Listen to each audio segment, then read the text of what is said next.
Welcome into Doe Campbell Stadium. This is Ira Schoffel along with Corey Clark. This is the Vitamin Energy Warchant Wrap, where Florida State improves to 2-0 with a 66-13 beatdown of Southern Miss in a game that was never close and never really competitive, even though Florida State didn't play all that well, but the Noles are 2-0. We got what plane is flying over Tallahassee at this hour? At 1 in the morning. Anyway, I know I Corey, get distracted easily, but that was crazy. Tell us about Vitamin Energy. BOGO, right, Aslan? That's the promo code. Type in Warchant BOGO. That's all you need to do, and the Vitamin Energy's out of control. It makes you. It's not. It feels. Some of them are 5 hours, Ira. Some of them last for 5.5 hours. This bad boy lasts for 7. It's perfect for a night like tonight, right? I mean, good. Yes. This was a game that started at 8:40 p.m. Yep. I took mine at noon, and then another one at 7, and I'm good now. We had a good. All those new rules about shortening the game did not apply to a game where Southern Miss decided to throw the ball 47 times in the first half. It seemed like, and Florida State went up and down the field. It didn't feel like a very crisp effort, but they still hung 66 points, 560 yards of offense on a team that went to a bowl game last year. I mean, it's kind of remarkable when you think about it, how explosive this team is. And then even when they bring in backups, they're just going up and down the field. It's easy when you watch a game like this to get bored almost. Like, oh, whatever, it was just Southern Miss. But understand, number one, where have you been the last 5 years? You better not be bored of this already. This has not been, it's been a long time coming to get a Florida State team that treats other teams like this.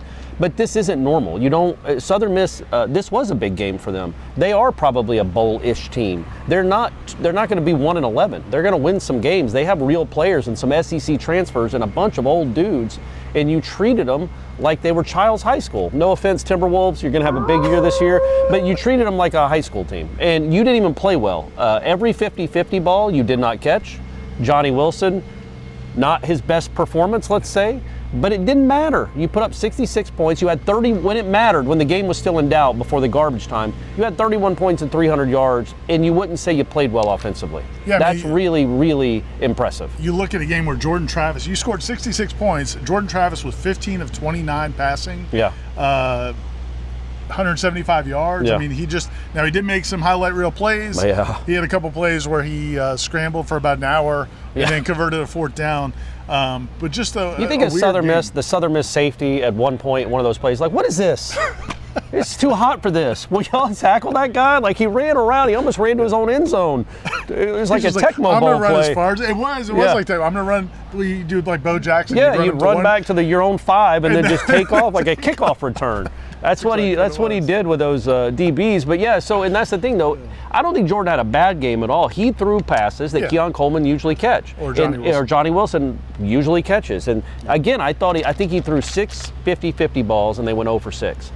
They weren't all straight drops. No, like they weren't. I'm saying, but Southern Miss Miss guys did go and compete and make the plays, but those are catches they're going to make more often than not. They didn't tonight, and still you did what you did. That's really, really impressive, and I think it speaks, Ira, to what this team could potentially be, because again, we know Southern Miss isn't Southern Cal. We get it. But it is a Division I team with real athletes. They have scholarship players too.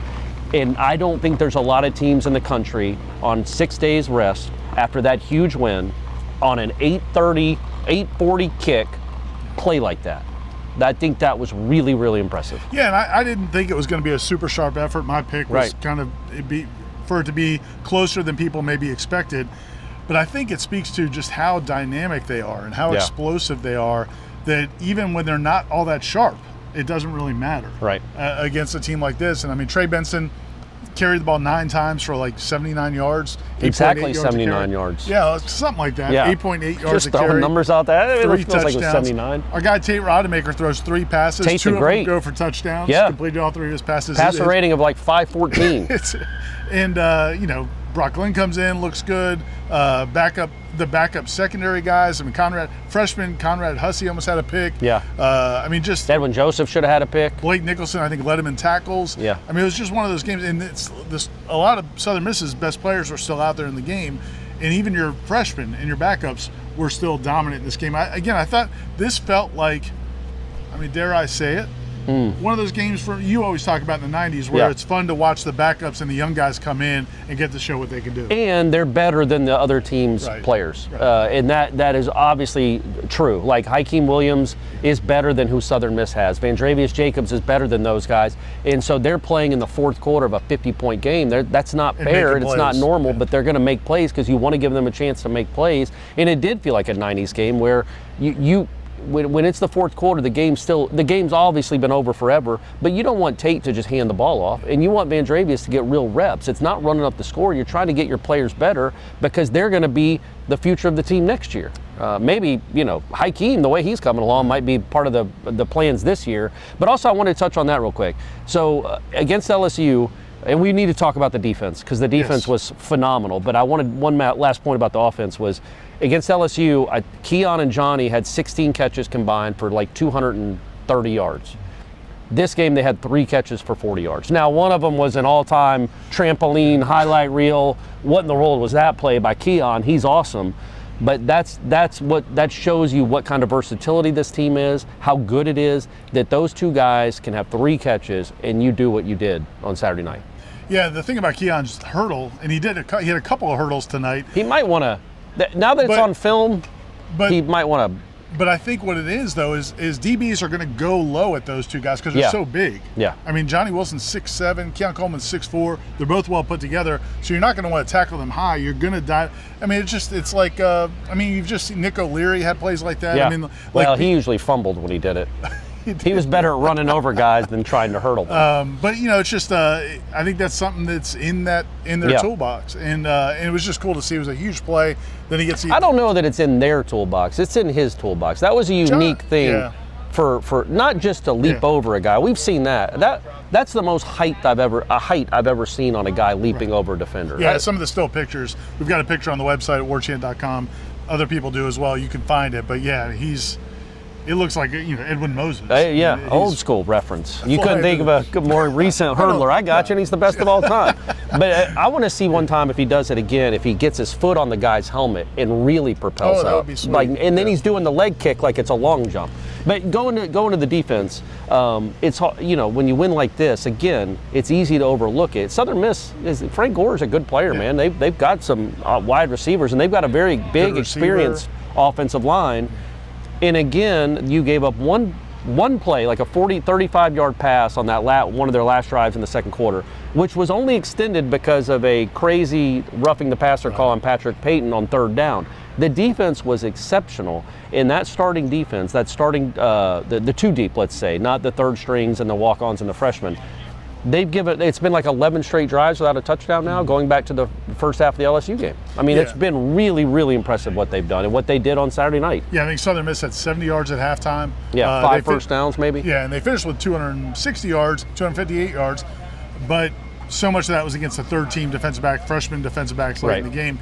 What was impressive about that, the defense performance, was you had guys like Fabian Lovett, Jared Verse, guys that had just played 6 days ago against the number 5 team in the country. Well, now Florida State's the number 4 team in the country, but they played in that huge game in a huge environment, and it's not like individually they're going to get tested a lot in a game like this. Like Fabian Lovett, this isn't the film that's going to help him in the draft or Jared, but they came out and played and dominated in a game where you could see kind of going through the motions. And I tweeted about this, but I want people on the Jarian Jones pick 6. I know Jared Verse doesn't have a sack in 2 games, but watch that play again and watch what Jared Verse does to that tackle. He's hitting the quarterback as he throws the ball. He's still being very impactful and very, very hard to block, even if he's not putting up sensational Bednarik Award numbers right now. But yeah, like you said, you rotated a lot of guys, and on the defense, other than Akeem Dent going down with, I guess it looked like a hamstring is what he was grabbing at. Yeah, and he did come back. Akeem Dent came back to the sideline. Johnny Wilson also came out of the game at halftime, came back to the sideline. They both were in street clothes, but they both seemed to be in good spirits. I mean, we can't say any official diagnosis, but neither one of them seemed to be downtrodden. So hopefully, but getting out of a game like this with your front 7. You also played without 2 starters on the offensive line. Gave them Robert Scott, Morty Smith didn't play. Gave them another week to rest, maybe 2 weeks. It doesn't look like the game in Chestnut Hill, if you play well, will be competitive, unless Holy Cross is better than we think. Right. But yeah, but getting out of here with that front seven intact, that no real injuries, they're fresh. Fabian Lovett's probably played 37 snaps so far in 2 games. That's really good because it cranks up a little bit more, obviously, after Boston College. So we're going to wrap it up here from Doak Campbell Stadium. It's late. We also, last thing, the LED lights. Pretty cool. You know what? Aslan and I were talking about, yes, it was cool. The national anthem, I thought was my favorite. Awesome. That was awesome. They did a really good job. They put like the band in the middle of the field and like a spotlight. That was cool. But you have the red, white, and blue everywhere, and then the fans pulled out their flashlights on their phones. I really dislike immensely the 5-second music clips that are played between plays as if you're in an NBA basketball game. Not a huge fan of that, but again, I'm old. So I say that You're knowing. Not the target audience, probably not, but I mean, I feel like most people that spend money here probably aren't huge fans of that either. But we also, Aslan talked about it, use those LED, get it completely dark when Osceola's riding out to midfield. He can see because he's got the thing lit. You'd think it'll spook Renegade. It could, considering it's a horse. That might. But and then as soon as he plants the spear, the lights come on. Remember the game we were at where like the crowd, and then he threw the rider? I mean, it's like look, but that makes, I feel like that makes it a little more fun to watch, and so you know what, you don't know what you're going to get. You don't think they're going to make it dark, and then the lights come on right when all right, well, maybe for the Florida game, maybe for the Florida game in 2 years. It was a good idea. Thanks. Tell us one more time about Vitamin Energy. Vitamin Energy, Warchant BOGO, go there. VitaminEnergy.com is the website. I've been promoting them for over, I think, a year now. Because you and been using them. Yeah, absolutely, and it does work.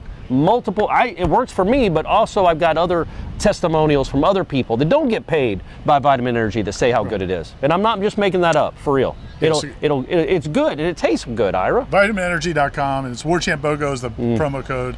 And you get, what does BOGO mean again, Corey? It means, what does it mean? Buy one, get one. Yeah, there you go. Nailed it. You taught us last week. 2 for 2. Wrapping up here, go to Warchant.com for complete coverage. We've got, Aslan's got videos up from Mike Norvell, a bunch of players. Talked to a bunch of players tonight. That was really cool. We also got Matt went over and got the visiting coach. Got Southern Miss's coach to talk about the Noles. You can find that as well. Plus, Corey's column is up. We'll have plenty more stories coming over the next day or two. Plus, recruiting reactions.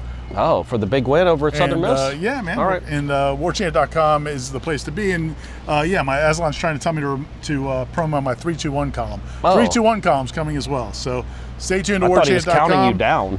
Next week, I'll be in Boston. I will not. Have fun. We'll be back here in a few weeks. So stay tuned. What a finish.